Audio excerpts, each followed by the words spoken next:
What do me and Toy Story 2 have in common? Apart from a 90-minute long existential crisis, we're both 20 years old. Unlike Toy Story 2, however, I've never had a 100% rating in anything. So, how did Pixar achieve the impossible?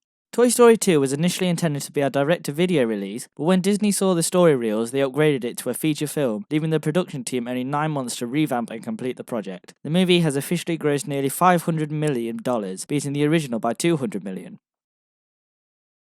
The story revolves around Woody being stolen by a toy collector and the rest of the gang trying to get him back. To Woody's surprise, he is the star of a retro collectors group, Woody's Roundup, featuring Jessie, Bullseye and Stinky Pete. Woody, trying to get back home, soon learns about the struggles of the Roundup gang and decides to stay with them. When Buzz reminds him of how much Andy loves him, Woody tries to get his new friends to go back with him. To absolutely nobody's surprise, Stinky Pete turns out to be the villain and kidnaps Woody. At the airport, the group manage to rescue Woody and all ends happily ever after.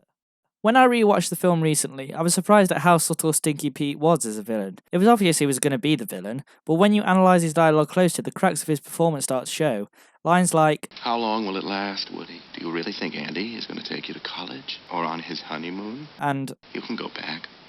Or you can stay with us and last forever." show his manipulative side. It's nice to see such a subtle yet obvious villain in a world full of Disney villains that are so telegraphed I'm surprised they don't include the twist in the blurb. The animation has an obvious increase in quality, making plastic look more like plastic and cotton look more like cotton. The human models have also been improved, with features that make them look like actual humans this time. The fur on Buster is also starting to look like fur instead of the clay texture Scud had, but it's not Monsters Inc. level of amazing yet. The characters are pretty much the same as last time, but with obvious additions to the cast. Jessie and Bullseye are nice complementary characters, with Bullseye being my favourite of the two. The original cast have also been improved. Since Toy Story focuses primarily on Buzz and Woody, it's nice to see the other characters growing. The humour in this movie is also really good, but also different from the first. Before, it was sharp, witty and somewhat cynical. Here, it's subtle, more dialogue and character heavy, and slightly more upbeat without going into the territory of goofiness. If you haven't seen this movie in a long time, you'll find plenty of jokes you missed when you were younger. So, overall, is this movie better than the first? For me, it's not, but that's not to say it's a bad film. There's plenty to praise. For me personally, I prefer the darker edge to the original movie to this more saccharine approach. An 8 out of 10 is therefore my final score.